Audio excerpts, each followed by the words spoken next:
You are watching Rahinijar TV with Ilama Sayyid Abdul Basit Bukhari. اعوذ باللہ من الشیطان الرجیم، بسم اللہ الرحمن الرحیم۔ صلو علی الحبیب، اللہم صلی علی سیدنا و مولانا محمد وعلی آل سیدنا و مولانا محمد وبارک وسلم وصلی علیہ۔ آیت آپ کے سامنے لکھی ہے، میرے ساتھ مل کے پڑھیے، بسم اللہ الرحمن الرحیم۔ وَمِنَ النَّاسِ مَن يَتَّخِذُ مِن دُونِ اللَّهِ أَندَادًا يُحِبُّونَهُمْ كَحُبِّ اللَّهِ وَالَّذِينَ آمَنُوا أَشَدُّ حُبًّا لِلَّهِ وَلَوْ يَرَى الَّذِينَ ظَلَمُوا إِذْ يَرَوْنَ الْعَذَابَ أَنَّ الْقُوَّةَ لِلَّهِ جَمِيعًا وَأَنَّ اللَّهَ شَدِيدُ العذاب۔ صدق اللہ العظیم۔ ترجمہ سماعت فرمائیے۔ اللہ رب ذوالجلال لا ریب کلام میں ارشاد فرما رہے ہیں کہ بعض لوگ اللہ کے غیر کو اللہ کا شریک قرار دیتے ہیں اور ان سے اللہ جیسی محبت کرتے ہیں، اور جو لوگ ایمان لا چکے ہیں وہ سب سے زیادہ اللہ سے محبت کرنے والے ہیں۔ اور اگر یہ ظالم دنیا میں اس عذاب کو جان لیتے، جس عذاب کو یہ قیامت کے دن دیکھیں گے، تو یہ دنیا میں ضرور اقرار کر لیتے کہ تمام قوت اللہ ہی کے لیے ہے، اور یہ کہ اللہ سخت عذاب دینے والا ہے۔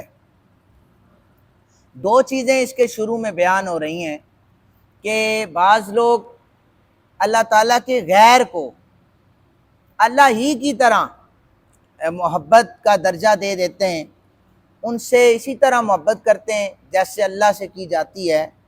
تو غیر اللہ کو اللہ کا شریک ٹھہرانا یہ دائرہ اسلام سے خارج ہونے کا سبب بنتا ہے۔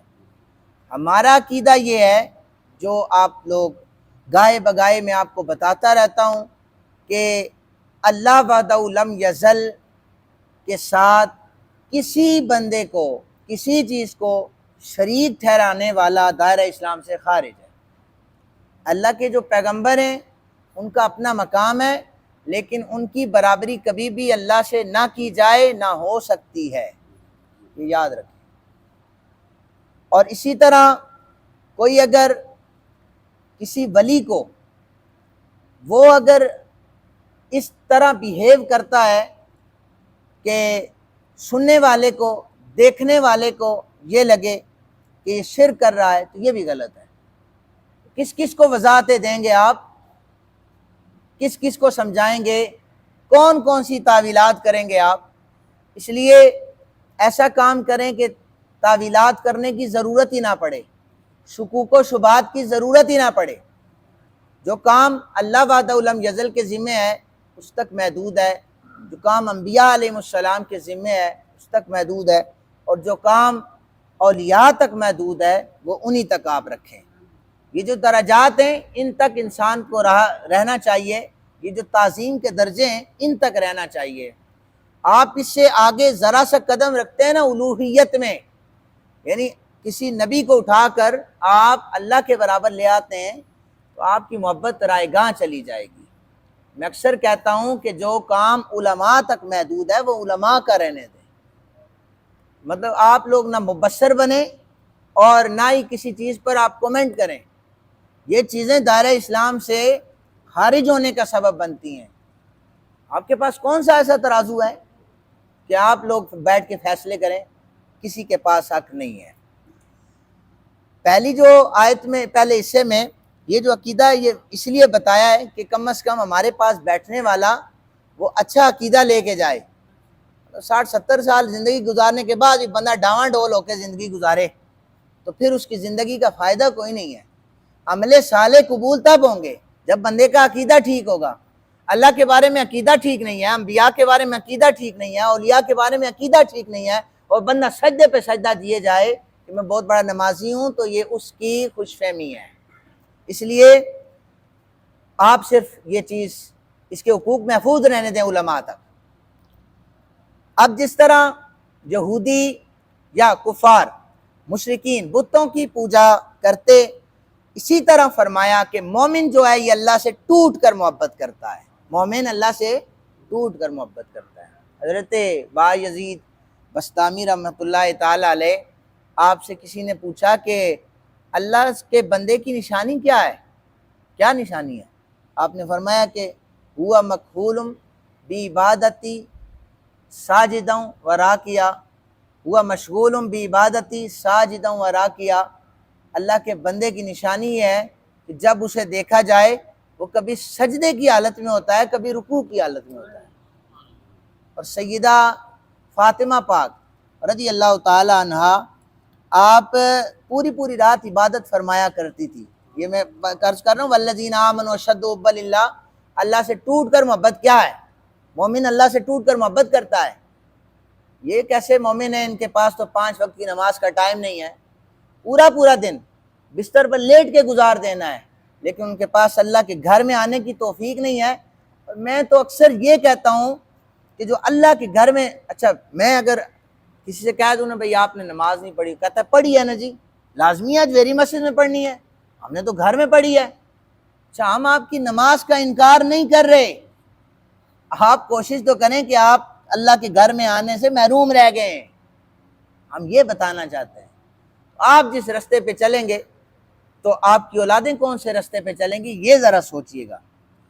اور پھر اس کے ساتھ میں چیزیں نتھی کرتا جا رہا ہوں کہ آپ سارے بزرگ جو بیٹھے ہیں، آپ کی اولادیں ہیں نا، اللہ نے دی ہوئی اولادیں ہیں سب کی. مسجد میں آپ سارے آتے ہیں، وہ نہیں آ سکتے. ابھی اگر میں آپ سے پوچھوں کسی نے ٹیوشن مس کروایا ہے؟ ٹیوشن کسی نے اپنی اولاد کو مس نہیں کروایا، اس لیے کہ وہاں پر ہم پیسہ دے کے بیٹھے ہوئے ہیں. ادھر اللہ پیسے تو نہیں لے رہا نماز پڑھنے سے، تو ہماری اولادیں یہاں پر نہیں ہیں. جن کو اللہ نے اولاد دے رکھی ہے، میں دعا کرتا ہوں اللہ انہیں سیدھے رستے پر چلائے.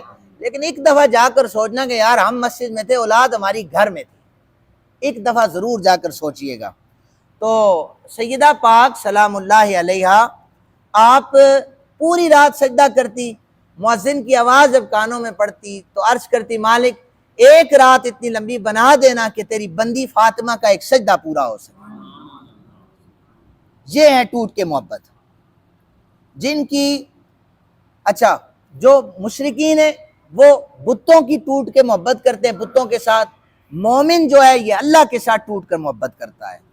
اور ہمارا یہ ذرا یاد رکھیے گا، مومن سب سے زیادہ اللہ سے محبت کرتا ہے. پھر اس کی تعظیم اور تقدیس وہ یہ ہے کہ وہ رسول پاک صلی اللہ علیہ وآلہ وسلم سے محبت کرتا ہے، تمام انبیاء سے محبت کرتا ہے. اس کے بعد وہ اپنے والدین کی تعظیم کرتا ہے، پھر اپنے وہ نفس سے، اپنے اہل و عیال سے، اقربا سے اور پڑوسیوں سے محبت کرتا ہے. پھر تعظیم کے اگر درجات میں چلے جائیں تو قرآن سے زیادہ مومن کی محبت ہونی چاہیے، احادیث سے محبت ہونی چاہیے، مساجد سے محبت ہونی چاہیے. مساجد کے درجات میں چلے جائیں تو مسجد حرام، مسجد نبوی سے محبت ہونی چاہیے. ان کے بعد سارے درجات ہیں. پھر اس کا عقیدہ ہونا چاہیے کہ نبی پاک صلی اللہ علیہ وآلہ وسلم 1,24,000 پیغمبروں میں سے سب سے آخر میں آئے، وہ خاتم النبیین ہے. یہ ہماری تعظیم کا حصہ ہے اور ہمارے لیے فرض ہے یہ والی محبت، اور سب کے وہ سردار بنے، سب کے وہ سردار بنے. اور پھر ہمارا یہ عقیدہ تعظیم کا ہونا چاہیے کہ آپ صلی اللہ علیہ وآلہ وسلم جس جگہ پر آرام فرما رہے ہیں، آپ کے جسم مبارک کے ساتھ جس مٹی نے بوسہ لیا ہوا ہے وہ مٹی عرش اولا سے افضل ہے.